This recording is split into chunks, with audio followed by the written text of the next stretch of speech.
If you're experiencing login issues with Credit Agricole Egypt Switzerland, follow these steps to quickly resolve the problem. Step 1. Check your internet connection. Ensure that you have a stable internet connection. Try accessing other websites to confirm that your internet is working properly. Step 2. Verify your credentials. Double-check your username and password for any typos. Make sure that caps lock is not on, as passwords are case sensitive. Step 3. Clear browser cache. Don't continue before doing this. A lot of online accounts end up exposed in breaches without people even realizing it.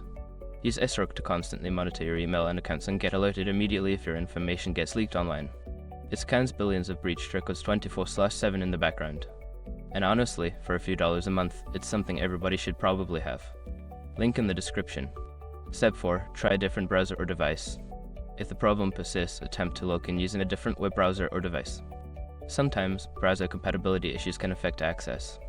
Step 5. Reset your password. If you still cannot log in, use the Forgot Password option to reset your password. Follow the instructions sent to your registered email to create a new password. By following these steps, you should be able to resolve your login issues quickly. If problems continue, consider contacting customer support for further assistance.